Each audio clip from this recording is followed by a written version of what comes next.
Итак, дорогие друзья,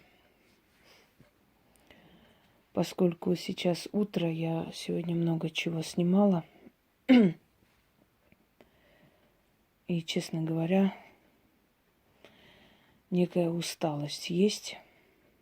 Поэтому я снимаю с черным экраном. Но я думаю, что не это главное. Главное, что я вам говорю и о чем.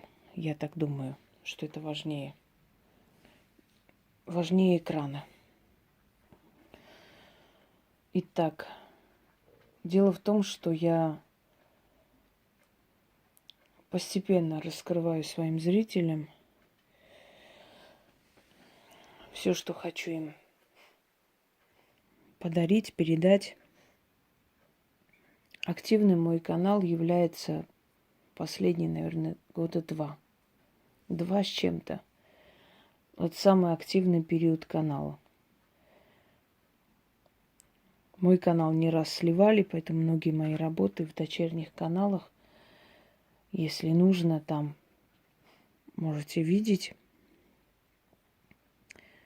Итак, друзья мои, я стараюсь больше снимать свои авторские работы. И было время, когда я несколько работ выложила, более старинных таких, но потом поняла, что лучше только свои. Но сегодня я хочу вам подарить очень древние спасительные слова, которые, в принципе, есть, знаете, у каждого уважающего себя практика есть такой арсенал знаний, собранных за много лет. Откуда эти слова и кто мне их передал, давайте вы не будете спрашивать. Не все, что можно, я вам говорю. Точнее, не все, что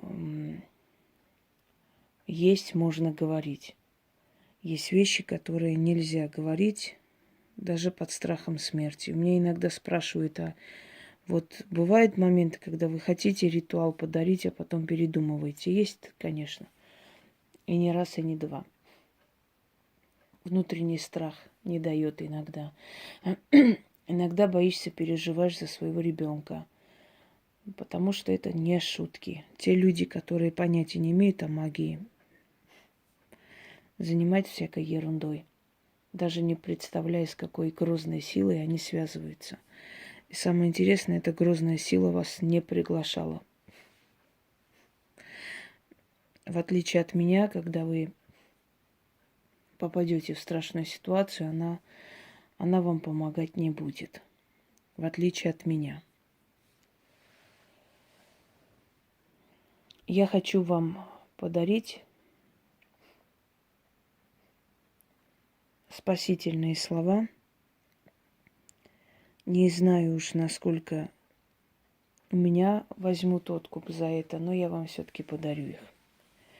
Не всегда есть время читать заговоры, не всегда есть время делать ритуалы, точнее, не всегда момент подходящий, не всегда успеет человек это сделать. Но помощь сил нужна всегда. Выпишите эти слова.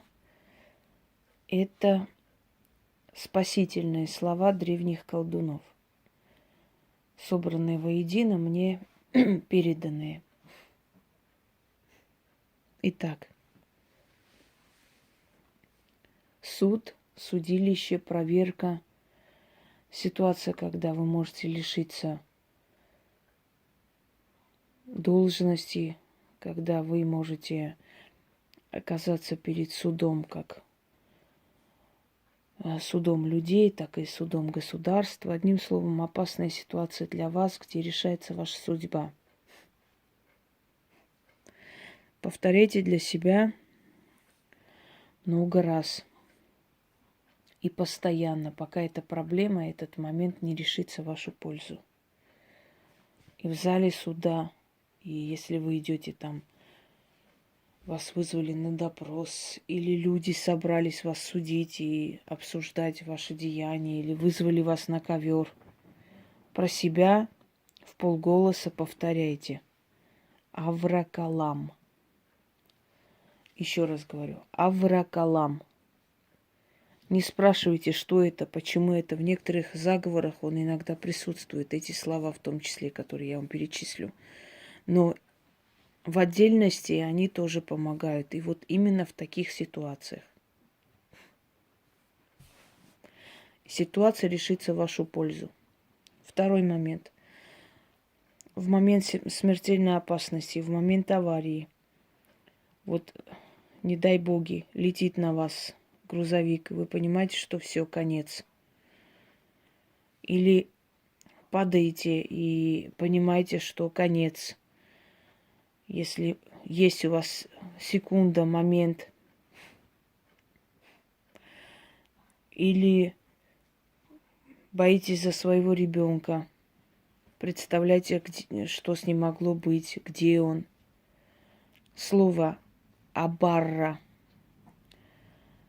Некоторые путают «абара». «Абара» – это церковный бес в некоторых учениях, к которым идут за порчи и прочее, прочее. «Абарра» – совершенно иное слово. «Абарра». Дальше.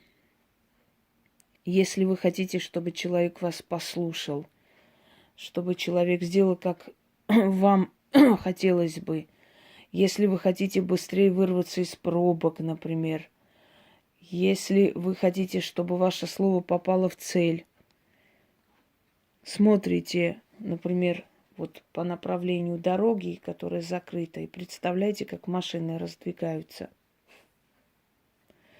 Или смотрите в глаза человеку, потом для себя смотрите вниз, или смотрите ему в спину, но говорите одно и то же.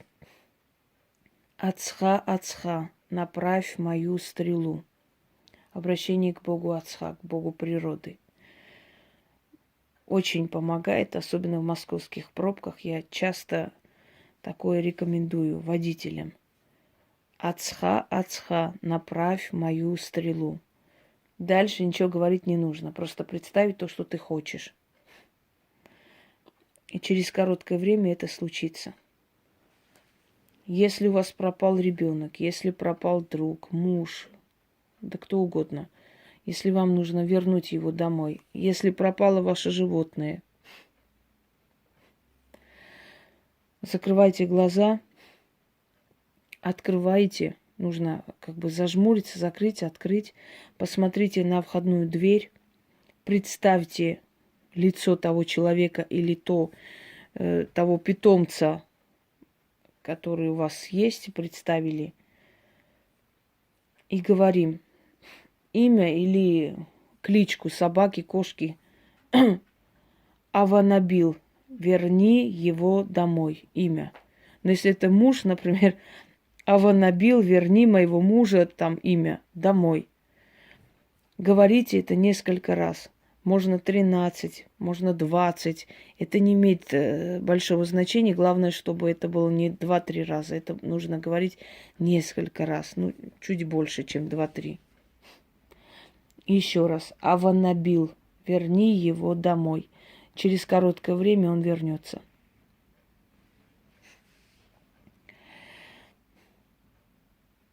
Значит,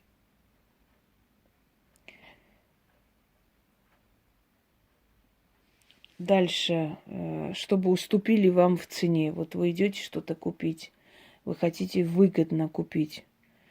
Или вы хотите, чтобы при покупке дома вам там уступили значительную сумму. Одним словом, чтобы вам уступили в цене именно. Представьте, в голове держите ту цифру, которую вы хотели бы, чтобы вам уступили, и для себя потихоньку повторяйте 6-7 раз.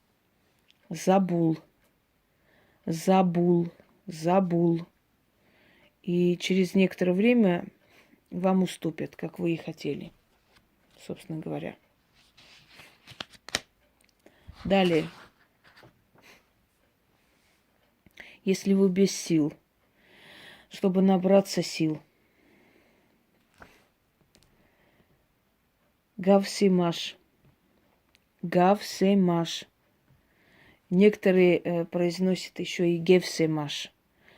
В принципе, и то действует. Это древнее слово, известное практикующим, серьезным практикам. Гавсемаш или гевсемаш. Повторите несколько раз, голова закружится, вздохните и почувствуйте, что набрали сил, легче станет. Чтобы уйти незамеченным, чтобы избежать неприятной встречи с человеком. Аллат арва. Вот вы видите, что человек идет вам навстречу, потихоньку для себя несколько раз повторяйте. Он пройдет мимо, или, может быть, у него не будет настроения, или, может быть, он решит, что сегодня не будет говорить, а может, не заметит вас. Еще раз. Аллат арва. От боли. Положите руку на место, которое у вас болит. Голова это, желудок, нога, неважно. Просто ложите руку, любую руку. Прижимайте чуть-чуть тихонечко это место и говорите «Ором шавет». Столько раз, пока боль не утихнет. Она обычно утихает после 20-го раза. Ором шавет. Для того, чтобы человек не буянил, успокоился, если он дома скандалит, неважно, пьяный он или трезвый, ну, чтобы он успокоился, в общем, замолчал, успокоился, утихомирился. Кулалла. Еще раз. Кулалла. 2 «л» в конце. Через некоторое время он замолчит, пойдет, ляжет, поспит или просто прекратит этот скандал. Если на улице кто-то дерется, смотрите на эту драку и точно так же произносите до того момента, пока не утихнет все. Если вам нужна быстрая защита, напали на вас, там собаки на вас бегут, еще что-нибудь, говорите «Черед, помоги». Черед, помоги. Говорите несколько раз, и беда минует. Когда продаете и хотите, чтобы у вас выручки было больше, чем у других, вообще выручка была во время продаж, стоя на том месте, где вы продаете, рухан азалати. Рухан азалати. Если вы хотите, чтобы в доме всегда ваше слово проходило, заходя домой, незаметно беритесь за косяк двери и говорите «Авраам». Это не имеет никакого отношения к тому библейскому Аврааму. Просто слово «Авраам» – это древнехананейское слово, что означает «главенствующий», «главный». Так вот, постарайтесь часто или сделайте это традицией каждый раз, когда вы приходите домой, берете себя косяк двери и говорите несколько раз тихонечко для себя «Авраам». И вы потом почувствуете, что в доме главный будете вы, и ваше слово будет последним. Это отданные мне, собранные у нескольких людей древние слова заклинания, а их еще называют спасительные слова, которые не требуют ни ритуалов, ни обрядов, но если в нужный момент их произносить и знать, то они обязательно поспешат на помощь и защитят, и помогут, и дадут возможность уйти незамеченным, и прочее, и прочее.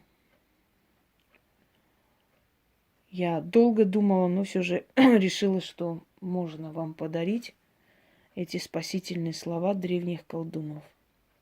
Всем удачи!